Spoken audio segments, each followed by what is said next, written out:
Okay, today's lesson we're going to look at solving radical equations. So before we get to that, let's just quickly review how to solve a regular equation. So when you would have done these before, remember the goal is to isolate x. You want to get x by itself, and in order to do that, you have to move things around in the equation by doing the opposite. So for this first one, let's bring the 3x over to the left side. So we do the opposite, so we subtract the 3x. So that would give us 2x plus 1 equal to 8. So then the next step is let's get rid of that 1. So we'd subtract 1 on both sides. So we'd have 2x equal to 7. And then our last step is divide by 2. So our final answer then would be x equals 7/2, or we could do it as a decimal, 3.5. Okay, so that means then if we took that 3.5 and plugged it back in the original, both sides of the equation would be the exact same.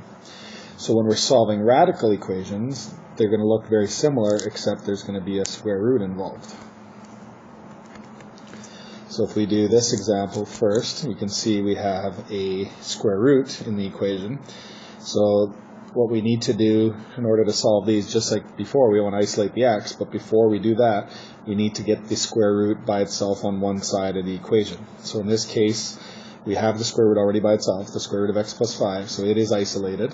So once that's done, the next step then is to get rid of that square root, and we do that by doing the opposite. And the opposite of square rooting would be squaring. So we just square both sides, and when you square and square root, those cancel out, so we would just get x plus 5. And 2 squared is 4.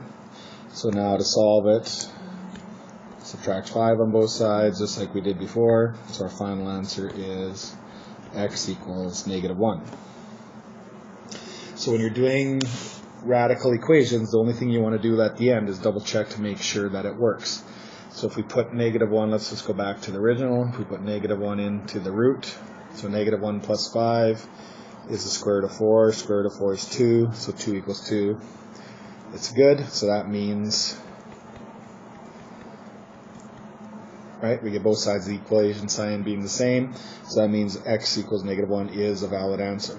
In the case that it wouldn't work, and that will happen sometimes, then we say it is an extraneous root, which just means it's an answer, but it actually doesn't work into the equation. So let's try another one, a little bit harder.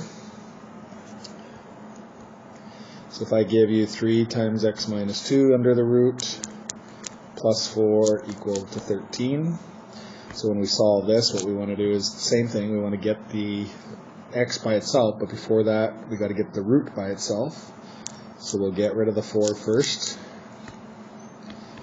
So we have 3 times x minus 2 in the root equal to 9. Now we want to get rid of that 3. So divide both sides by 3. So then we get root x minus 2 equal to 3. Now we've isolated the square root. We're ready to get rid of the root sign. So square both sides. So we have x minus 2 equal to 9. So our last step is move the 2 over. So our final answer is x equals 11. And once again, plug the 11 back in the original, so you'd have the correct answer. Okay, so let's try one more. So this one's going to be a little bit harder. It looks the same kind of question, but the problem with this case is we end up getting a squared in the equation. So when we do the same thing, we want to get rid of the 4 first, get that square root by itself. So subtract 4 on both sides. So we'd have n minus 4 equals square root of 2n minus 8.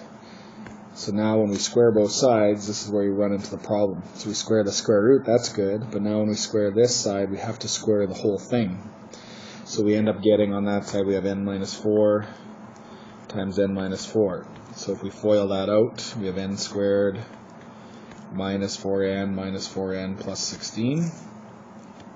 And we can simplify that to minus 8n plus 16. So that's what the whole left side is going to equal to. And on the right side, we just get a 2n minus 8. So because we have a quadratic, we have an n squared in there. What we have to do is we now have to make it equal to 0. So bring the 2n over. So we'd have n squared minus 10n minus 16 equals negative 8. So our last step is get rid of the 8.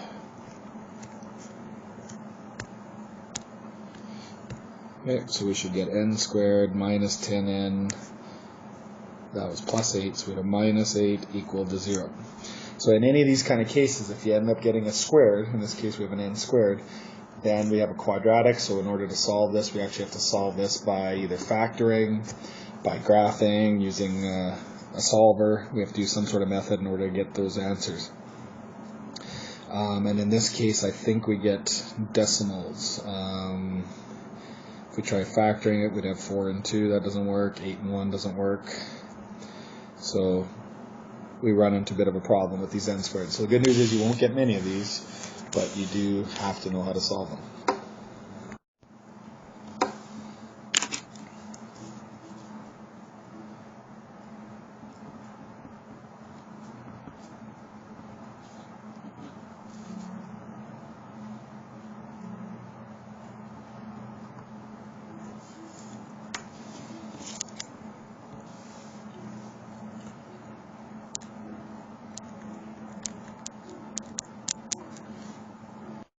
Let's try another one. So let's look at 2 times square root of x plus 5 equals negative 6. Looks like an easy one.